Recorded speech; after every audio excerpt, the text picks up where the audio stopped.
Welcome back, and if you're new here, my name's Phil. I'm the ordinary watch guy. I'm pretty ordinary, but the watches are always special. This week I want to pick up on something inspired by another channel. My friend Nathan over at FullyLumed inspired this. And by the way, quick plug for his channel, great videos. If you haven't subbed him, honestly sub him. His videos are so good and his takes are honest and astute. Anyway, in Nathan's recent video on the watch nonsense we're done with in 2025, he made a really great point about Tissot absolutely milking the PRX. A very good watch, but nevertheless, Tissot, come on now. I want to jump in on this because I think it deserves a whole video.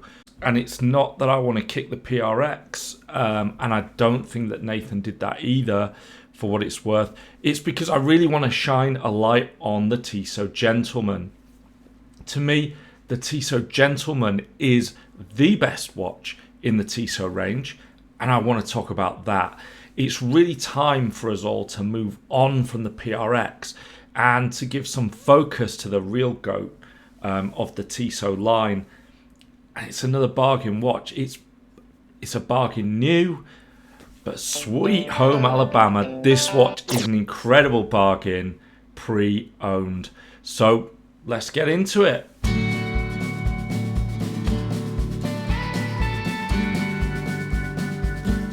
Okay, let's look at this gorgeous watch and what you're getting. It's actually pretty insane. First of all, the looks. This is an incredibly good looking watch. I think it's a cool, clean design. It gives you vibes that manages to evoke both Oyster Perpetual and Omega Aquaterra.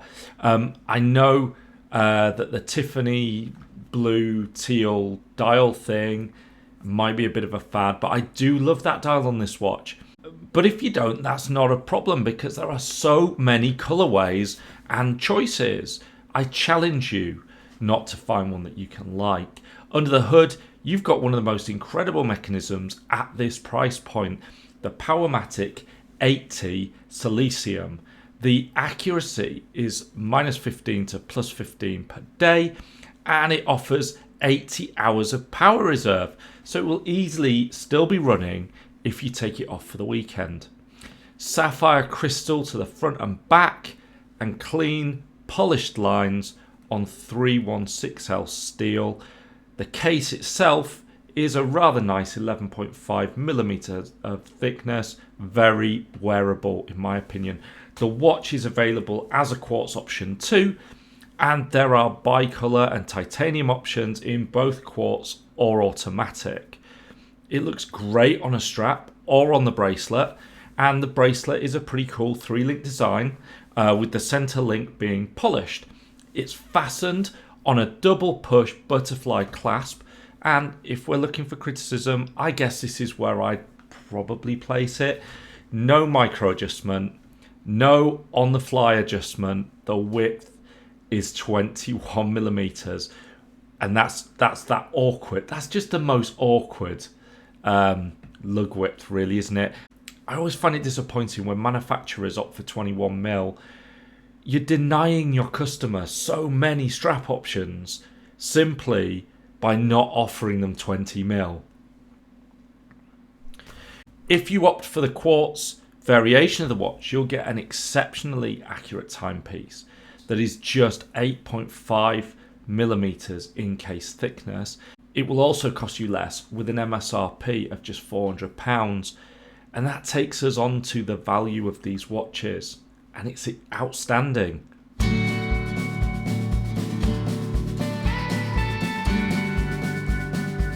Tissot Gentleman is a great value proposition. Even at MSRP, it comes in at £800 on the bracelet in the automatic variation. Let's give that some thought for a second. It's £40 less than an equivalent Christopher Ward C63 Sealander automatic. And while the Sealander is also a lovely watch, that's powered by a Sellita SW200-1, and that offers less than half the power reserve and less accuracy as well. So at MSRP, the Tissot seems like a good purchase. But then you have to look at the deals. Even with a brief look round, I found a brand new Tissot Gentleman on offer for £640.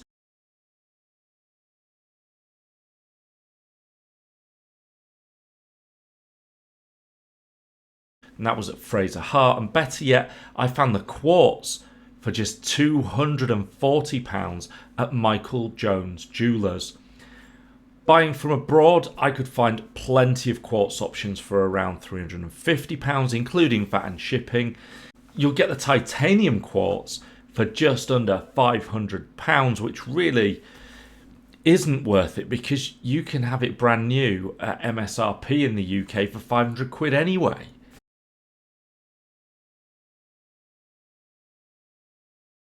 A 2020 watch with the Powermatic movement on the bracelet with box and papers will cost you about £400 in the UK. And that's a great deal. It's a fantastic watch. It's built to last, but why stop there? A brand new Gentleman on leather from Japan should cost you about £680. The fancy dials, including the Tiffany style dial or the open heart variation, will cost you about £765, including VAT and shipping.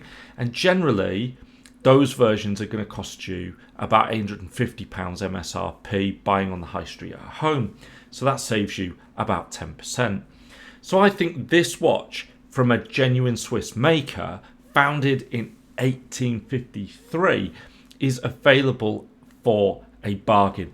Now, what I would say as well, in addition to this, that when I was out looking at the Gentleman specifically, I was offered a £100 discount without even asking for it when I walked in and just tried one on. Okay, so they were willing to part with that watch for £700 straight out of the door on the high street. I think that's fantastic.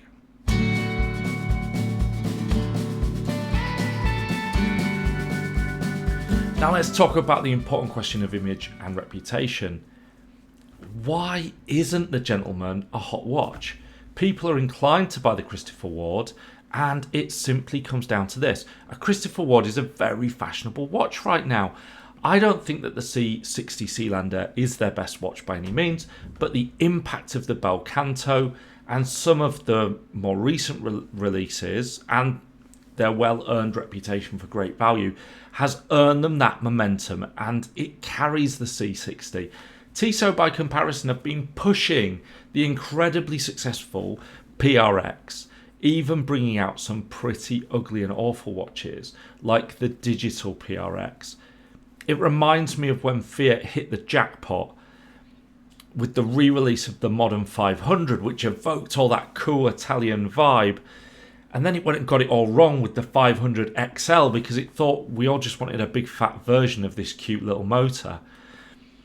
Tissot are not the only company guilty of such behaviour. Audemars Piguet and the Royal Oak, Tudor and the Black Bay, dare I even say it, Omega and the Speedmaster. There is a time when you have to say no.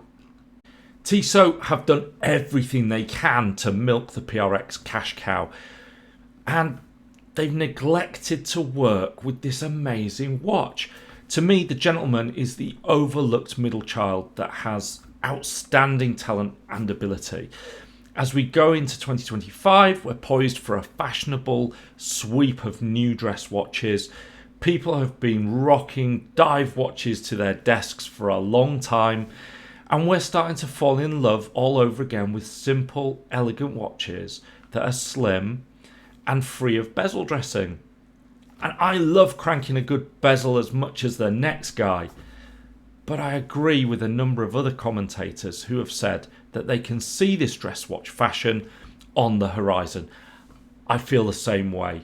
At the same time, the Gerald Genter integrated bracelet seems to have been done pretty hard. And I'll be honest with you, I never really liked it that much. At best, it looks okay. At worst, it can look dreadful. And yes, that includes the Royal Oak on that spectrum somewhere, a watch that apparently, as an enthusiast, I'm not allowed to dislike.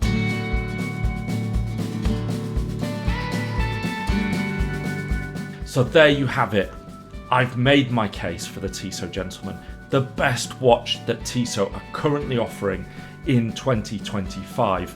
I'm not advising you to take one over a Royal Oak if given the choice, but for the money, it's one of the very best watches out there.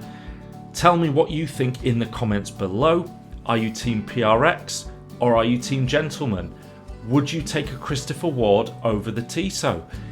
If you've got a Gentleman, let me know your experiences of ownership. Don't forget to hit subscribe, give me a like, tell all your friends, and name your children after me.